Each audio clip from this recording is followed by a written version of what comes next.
See the top of the centipede right here. We have that large river rock on either side to allow good water flow to go through everything. Then we have our aqua blocks going in on top of that. This pump vault right here is going to be the jet line. We got 12,000 gallons per hour coming out of this pump. We have this gigantic oak log that you found from the tornado blowdown. We're going to use that on the far side in between the wetland filter and the major waterfall.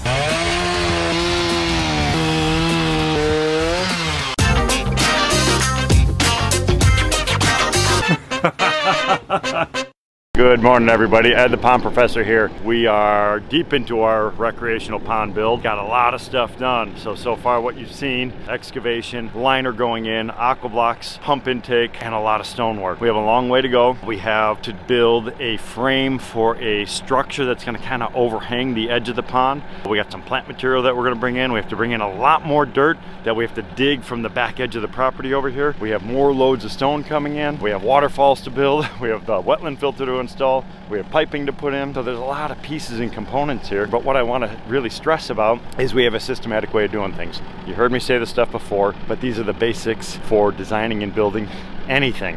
Whatever it happens to be, we have a way of dealing with all these different things. Staging our materials, ordering all the materials, finding the right stone, finding the components and understanding how all those are going to work together is really, really important, not only in the outcome, but also the entire efficiency of the project. Let me show you a little bit more detail of what we've done. I could hear our machine operating down below, shuffling rocks up from down by the street. Last night, we had a delivery right before dark of some massive rocks. We had to get a little bit creative with getting those off of the machine. So now those are staged at the bottom. We're going to bring those back up to have them ready for us to set. We have our crushed stone located over here. That's a backfill material that we're using behind our large boulders to give us the necessary compaction. So whenever I'm designing and building, especially with big rocks, I want to make sure I over dig everything. So I'm going to set a big boulder, and then on the back side I'm going to have my liner, but there's usually a gap in between because I want the boulders to tell me where they look good together. I don't want the excavation to dictate that. The big rock way over here, my excavation is back on this side. That rock did not look good in there, and if I put that there, it would be like a perfect little line of stone going around. I'm not looking for perfection. I'm looking for something that looks natural. So that rock, that little void space in between there, needs to be filled with something. Because of the position of this rock and that one, there's no physical way I could pull the liner forward and get it into that pocket. It would put too much stress on the liner. I'll fill that with that crushed stone, leave it a little bit below my final elevation. I'm going to now come in, I'll dig out a little bit, and I can place another big rock right in that area. The other thing I can do, something like this, I can come in and create a planting pocket. So this, I have some crushed stone, I'm going to cover this up with river rock, but this is going to be an aquatic plant bed. This only has 6 inches or so of water inside of it, so it's going to be a perfect place for some different aquatic vegetation. This will be our wetland filter. This is one of those really critical components of a recreational pond. The difference between a recreational pond and a standard one is we want to have higher water quality standards. So there's 2 or 3 components that we modify because of that. One is going to be obviously the filter. This is going to detoxify the water. Another is going to be the piping system, as well as the intake bay, which is that mechanical pre-filter. The intake bay is operated by a series of pumps that are going to be drawing water out of these pump vaults over here. These are going to be external pumps because we're going to have people potentially in the water. And this is not really a swimming pool. I call it a recreational pond. Recreation is different for everybody. Could be sitting right here by the fire pit looking and just relaxing next to this beautiful water feature. Could also be swimming in it when it's 110 degrees outside. Could be ice skating on top of it when we have really cold temperatures. That is my update for this morning. We have gravel loads coming in, and we have more loads of boulders as well.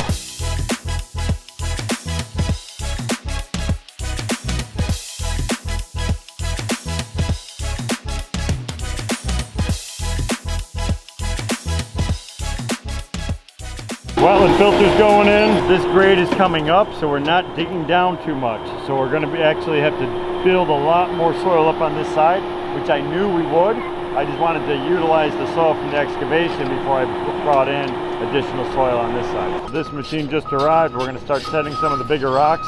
This allows us to kind of divide and conquer. So I'm looking forward to this moment. So what we're going to do is we're going to set that bridge right here on these stones that we got, those slabs. That looks really good, nice and level. Should be easy for us to manipulate at this point.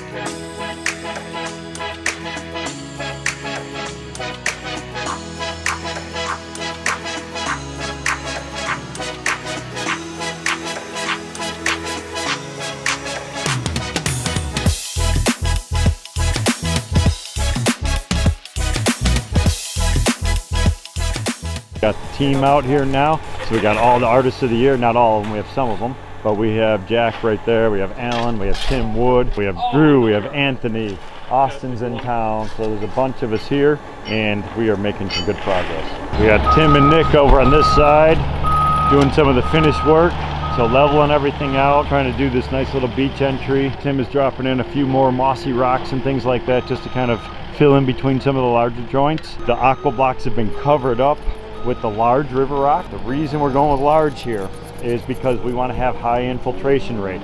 So this, you can see there's just a thin covering over it. I can actually still see aqua blocks in a couple spots. It's exactly the way I like it, because all the water coming into this area is going to get drawn down through the gravel bed. So we want it nice and loose. We want high infiltration going down into the bottom.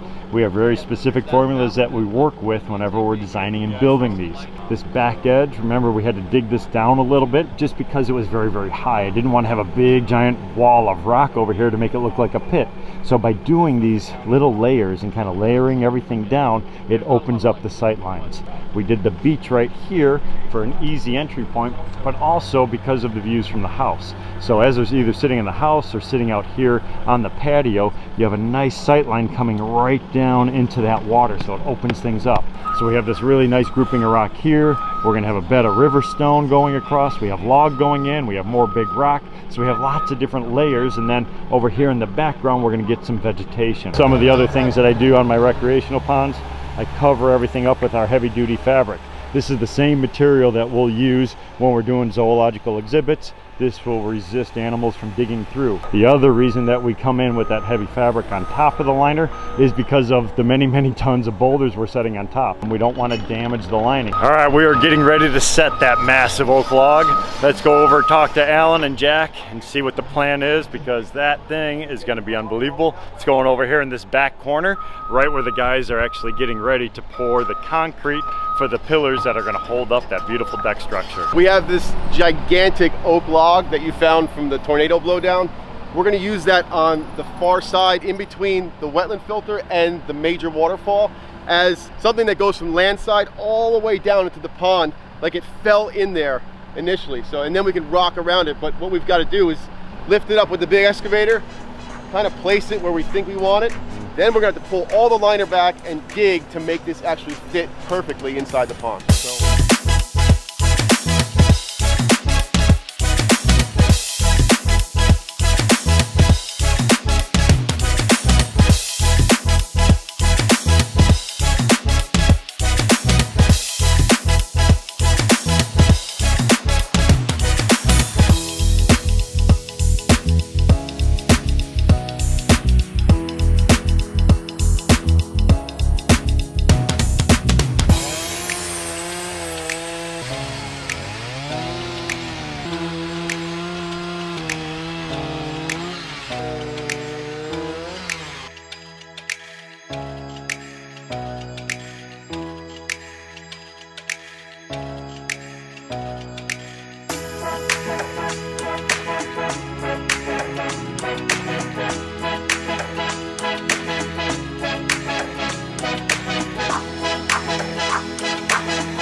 So the log is in, and now we're trying to position some of these other bigger stones in and around it. All right, Austin, get that thing right up next to that edge. It looks really, really good though, like that. All right, our wetland is coming along. We got our rubber liner in place. On top of that, we have our geotextile fabric, helps protect everything. And then what we have is our snorkels and centipedes. This is designed, it has these little slots in here. It's flat on the bottom, so this allows big sediments to kind of build up down on the bottom. We have fast moving water coming in over here where Jack and Alan are at, and the water comes blasting down this long centipede system. So we're going to come in with some larger cobblestone over on the side. Then the whole bottom will be covered with our small aqua blocks to allow even distribution of water. Over here we have our snorkel. This allows us to adjust the height of the gravel inside of this, and this is also a clean out. So if we have to clean this on a yearly basis, we can put a submersible pump down in the bottom, and then we could remove any of those sediments that are going to build up. So this is a good illustration of the different layers that we have. See the top of the centipede right here. We have that large river rock on either side to allow good water flow to go through everything. Then we have our aqua blocks going in on top of that. So we are coming in now with our large river rock on top of the aqua blocks. The main goal is to have it big enough to allow good water movement, and then from here we're going to slowly grade it down to finer and finer gravel. So here is our intake bay. You can see we have all the river rock down here on the bottom. Tim, what do you have happening over here? Yeah, so we're putting in the jet line. We have 3 pumps in here. This pump vault right here is going to be the jet line. We've got 12,000 gallons per hour coming out of this pump.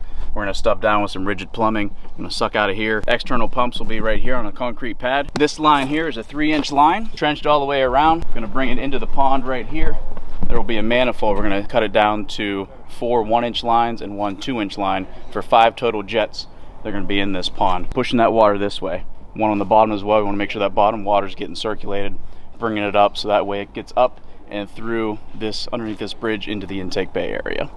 We're starting to get some of the finishing details done on the one section over here. Beach looks really, really good. We got our log off on the side. Our plumbing comes down underneath everything for our jets. Doug is over here working on our area for the actual pump, digging out an area, compacting that soil, and then we're going to have a series of concrete blocks in there that this pumps will be able to sit on.